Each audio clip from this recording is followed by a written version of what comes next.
Mapagpalang araw po sa inyong lahat. Ngayon po ay May 13, 2026, Miyerkules, at ngayon ay ginugunita natin ang kapistahan ng Mahal na Birhen ng Fatima. Ang ating pong unang pagbasa at pagninilay sa araw na ito ay hinango mula sa aklat ni Propeta Isaías, chapter 61, verses 9 to 11. Itong lahi ng aking bayan ay makikilala sa lahat ng bansa. Pati anak nila ay makikilala rin sa gitna ng madla. Sila'y kikilanling anak ng Panginoon saan man makita, at tatawaging bayang pinagpala. Hinirang ng Panginoon at ang Jerusalem sa ginawang ito ay pawang malulugod. Anaki dalagang gayak ay pangkasan, siya'y parang dinamtan ng kaligtasan at pagtatagumpay. Kung paanong ang binhi ay tiyak na tutubo at sisibol, gayon ang pagliligtas ng Panginoon sa sa bayang kanyang hinirang. Dahil dito, lahat ng bansa ay magpupuri sa kanya. Ang salita ng Diyos. Muli po, isang mapagpalang araw sa inyo pong lahat at maligayang kapistahan ng Mahal na Birhen ng Fatima. Kung maalala niyo po, ang kwentong ito noong taong 1917 nang ang Mahal na Birhen ay magpakita at magpakilala sa tatlong bata doon sa Fatima. Kaya tinawag siyang Mahal na Birhen ng Fatima dahil doon sa lugar ng Portugal.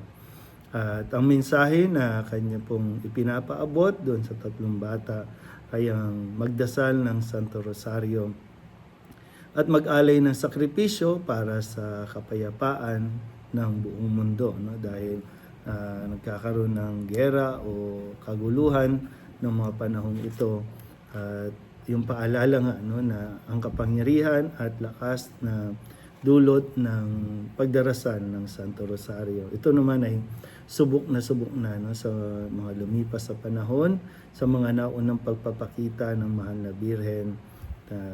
Lubang napaka makapangyarihan ng panalangin gamit ang Santo Rosario. Kaya muli sa panahon natin ngayon kung saan ay nagkakaroon ng kaguluhan, giyera sa iba't ibang bansa. Dito sa ating bansa, meron tayong giyera, krisis sa ating pampolitika na nag-aaway-away at sadyang ang mga politiko natin ay nawawala o nalilihis sa kanilang tungkulin bilang mga mambabatas, na dapat sila ay nagproprotekta sa kapakanan ng taong bayan. Pero sa nangyayari ay talagang sila na gumagawa ng kamalian ang nagproprotektahan sa isa't isa. Kung kaya napakalaking pagbabago sa moralidad, sa kaisipan, lalo na ng mga bagong henerasyon. Ganyan ang nangyayari kapag lumalayo tayo sa Diyos. Kaya nawa sa araw na ito ay mapaalalahanan tayo na magdasal tayo ng Santo Rosario. Magdasal tayo sa tulong ng Mahal na Birhen nang malayo tayo sa kapahamakan, nang malayo tayo sa mas matinding kaguluhan o problema dulot ng ating pong mga personal na mga adhikain at mga layunin. Kaya ito yung kailangan natin para magkaroon tayo ng kapayapaan, magkaroon tayo ng katahimikan sa ating pong bansa, maging sa ibang bansa.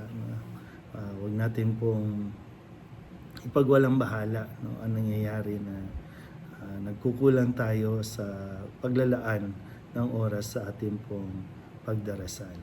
Yan, muli, sa tulong ng Mahal na Birhen ay nawa mailapit natin ulit ang ating bayan sa ating Panginoon sa pamamagitan po ng pag-aalay ng mga panalangin, lalo tigit ang pagdarasal ng Santo Rosario. Muli po, isang mapagpalang araw sa inyo po lahat.